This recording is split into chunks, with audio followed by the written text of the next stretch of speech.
Hey guys, welcome to this lecture on system properties. In this video, I will talk about some interesting properties that a system might have and will solve lots of examples to make it crystal clear. Let's start with memoryless. A system is called memoryless if it doesn't need memory to store information from the past or future. So a system is memoryless if the output at any arbitrary time, let's say t0, depends on the input only at that time. Not the past, not the future. If you can just find one example that does not satisfy this definition, the system is not memoryless. First exercise. Let's say yt is equal to x of minus 2t, and the question is if this system is memoryless or not. As an example, let's replace t by 1. So the output at t equal to 1 depends on the input at minus 2. So y at 1 depends on x at minus 2, which is the past information. Therefore, the system is not memoryless, or we can say it needs memory to store past information. Second example, yt is equal to t plus 1 multiplied by x of t. Please note t plus 1 is just a coefficient and has nothing to do with the input. This is our input. Let's consider a general case t equal to t0. Y at t0 depends on x at t0, so we can say the output at any arbitrary time depends on the input only at that time, not the past, not the future. And therefore, the system is memoryless. Next example, y is equal to the integral from minus infinity to t x of tau d tau. Let's say t equal to t0. Y at t0 depends on the input from minus infinity to t0. So the output at t0 depends on the input from minus infinity to t0. So this system is not memoryless, or we need to have memory to store all the data from the very past to t0. One more example. Y of t is equal to derivative of xt. As you know, the mathematical definition of derivative is limit of xt minus delta divided by delta when delta is a very small number. In fact, derivative is equivalent to the slope at each point. Anyway, that's the definition of derivative. Now let's say t equal to t0. So y at t0 depends on x at t0 and x at t0 minus delta. So the output at t0 depends on the current moment and the past. So the system is not memoryless. Last example to make sure you completely got it. Yt is equal to x of cosine 3t. So cosine 3t is the argument for x.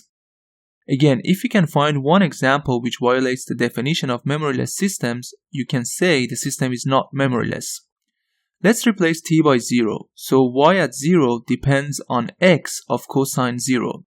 Cosine 0 is 1, so y at 0 depends on x at 1. Therefore, the output at 0 depends on the input at 1, which is the future. Therefore, the system is not memoryless. Next property that I want to talk about is causality. A system is called causal if the output at any arbitrary time, let's say t0, depend on the input at that time or the past, not the future.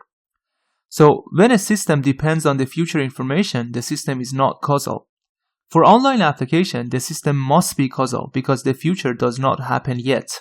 For instance, when you are talking on the phone, the system on your phone can just process the current received signals. It cannot depend on the future. However, for offline applications, you can use non-causal systems. For example, let's say you want to process a song that was already recorded. At this specific time, you have access to the past information and also future information because the song was already recorded. So our system can be non-causal because it has access to future information. To recap, for online application, system must be causal. For offline application, system can be non-causal.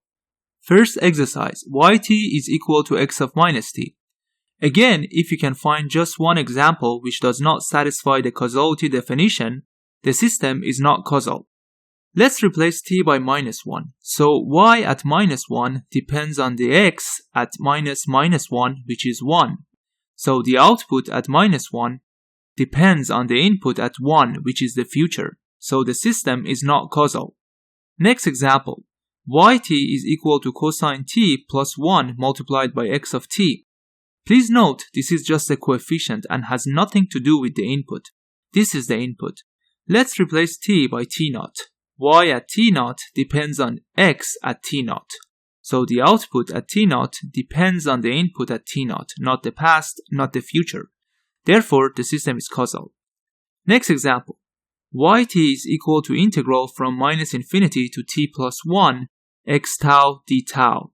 Let's replace t by t0. Here's what we get. So the output at t equal to t0 depends on the input from minus infinity to t0 plus 1. This part is future with respect to t0. Therefore, the system is not causal. Next example. Yt is equal to x of t divided by 2. Let's replace t by minus 2. So y at minus 2 depends on x at minus 1. Let me draw it. The output at minus 2 depends on the input at minus 1, which is the future. Therefore, the system is not causal. Next system property is stability. Stability is very critical in reality because when the system is unstable, it basically means it's out of control. To intuitively understand stability, consider this ball stuck in a U-shaped valley. If you move this ball to the left or right and let it go, it's gonna oscillate back and forth a bit, but at the end, it's gonna stop at the center. On the contrary, let's consider a ball on top of this upside down U-shape. If you move the ball to the left or right, it's gonna fall down. This system is called stable, and this system is unstable. Now let's look at the actual definition of stability in signal processing. If for any bounded input we get a bounded output, the system is stable. You might ask, what does bounded mean? So basically it means the signal is limited to a finite range. For instance, this signal is bounded. This signal, on the other hand, is not bounded because it goes to infinity. This one is not bounded because as the time passes, the amplitude goes up and up. So as long as the signal is within a finite range, the signal is bounded. So for a stable system, any bounded input results in a bounded output. This is usually referred to as BIBO stability. BIBO obviously stands for bounded input, bounded output. Again, in this definition, I'm saying any. If you can find just one example which violates this condition, the system is not stable. First exercise. Yt is equal to x of 2t. If x of t is bounded, obviously x of 2t is bounded. Because 2 is a time scaling factor as we discussed in the transformations lecture. This scaling factor is just changing the signal in time direction, not the amplitude direction. If you have no idea what I'm talking about, please watch the signal transformations lecture. So if xt is bounded, x2t is bounded, and consequently yt is bounded. So this system is stable. Next example, y of t is equal to x of t divided by t. For any bounded input, when t goes to 0, the output becomes a finite number, let's say a, divided by 0. So y goes to infinity. So a bounded input results in an unbounded output. And we can say the system is not stable. Again, if you can find just one example which does not satisfy the BIBO definition, that's all it takes to say the system is not stable. Next example, yt is equal to cosine t multiplied by x of t. Let's say x of t is bounded. We know cosine t is also bounded because it's always oscillating between -1 and 1. So bounded multiplied by bounded, we get a bounded output. Therefore, the system is stable. Next example, y of t is equal to the integral from -infinity to t x of tau d tau. Let's say the input signal is 1 everywhere. This is definitely a very simple example of a bounded input because it's 1 always.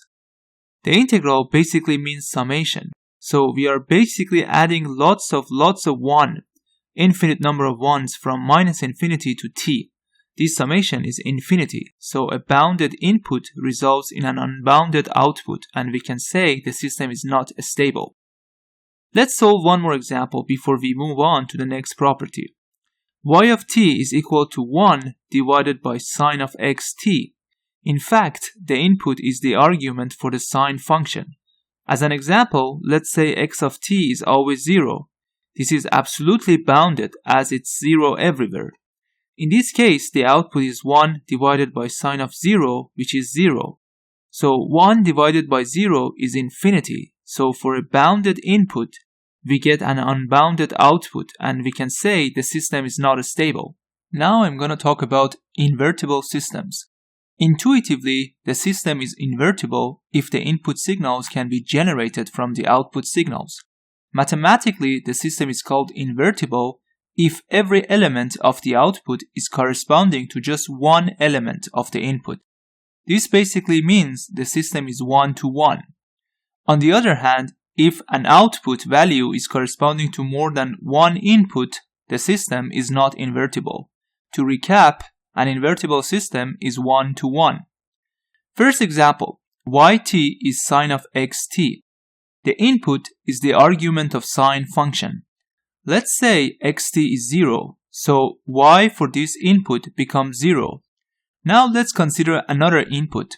xt is equal to pi. Y in this case becomes sine of pi, which is again 0. So we get 0 at the output for two different inputs. Therefore, the system is not one-to-one.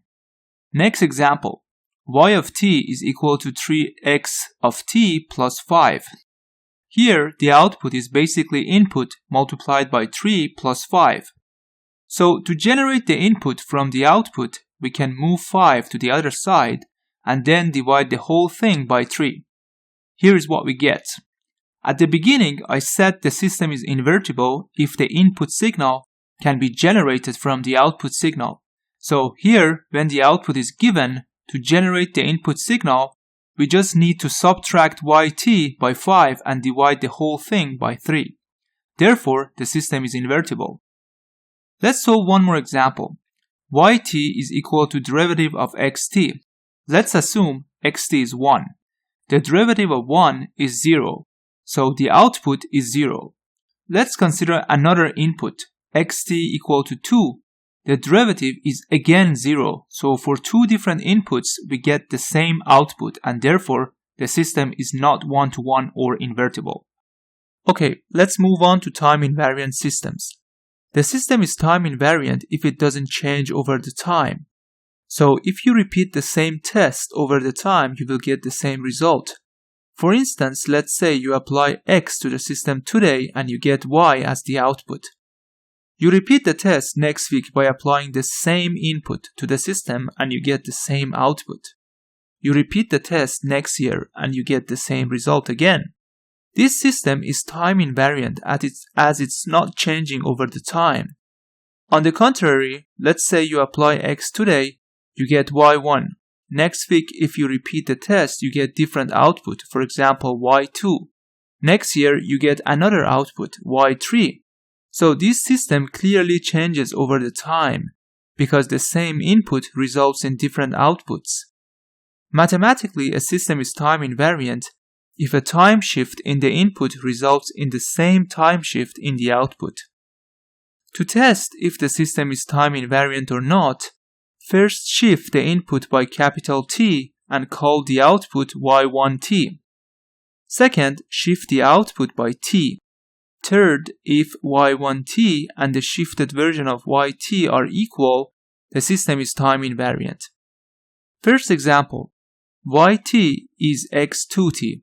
Step number 1, shift the input by capital T and call it y1t.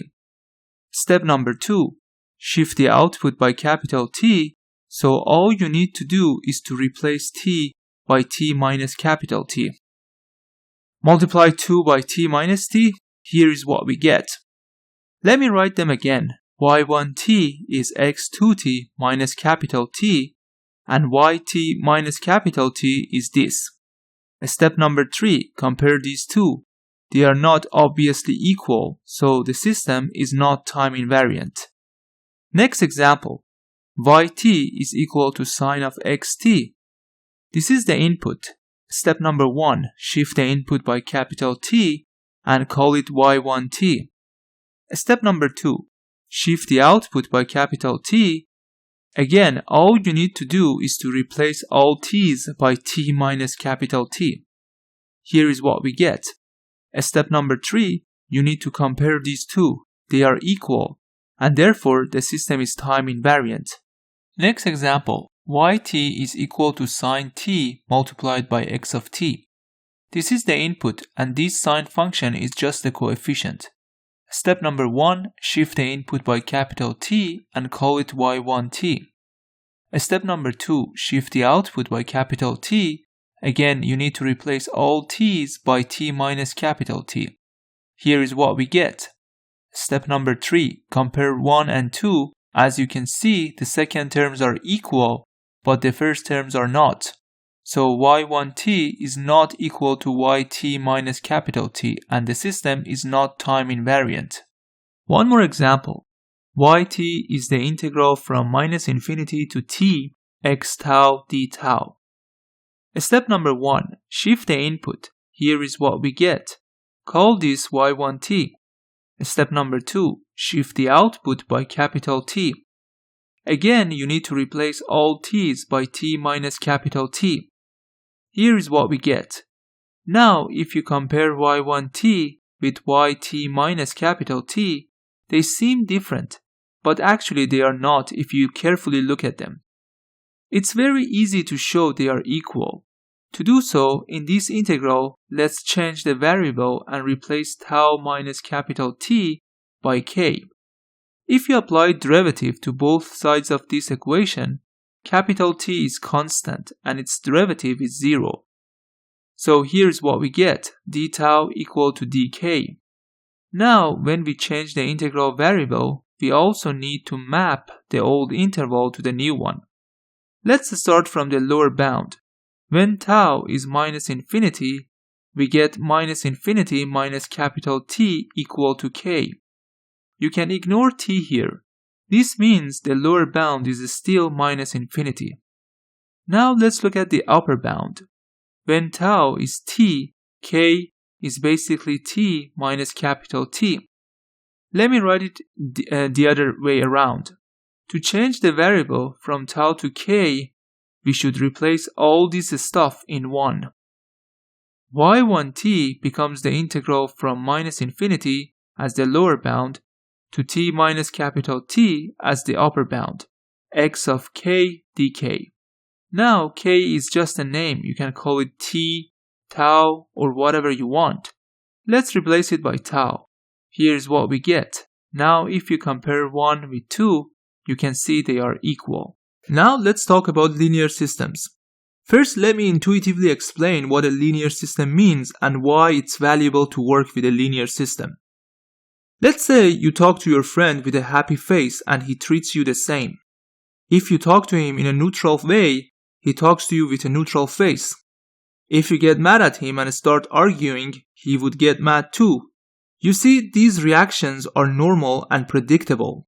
A linear system is predictable.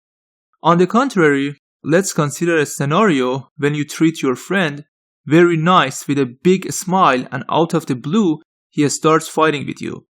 Then you switch to neutral mood and he starts laughing. Finally, you felt angry and confused and your friend starts acting all normal. You see, your friend is basically crazy and not predictable.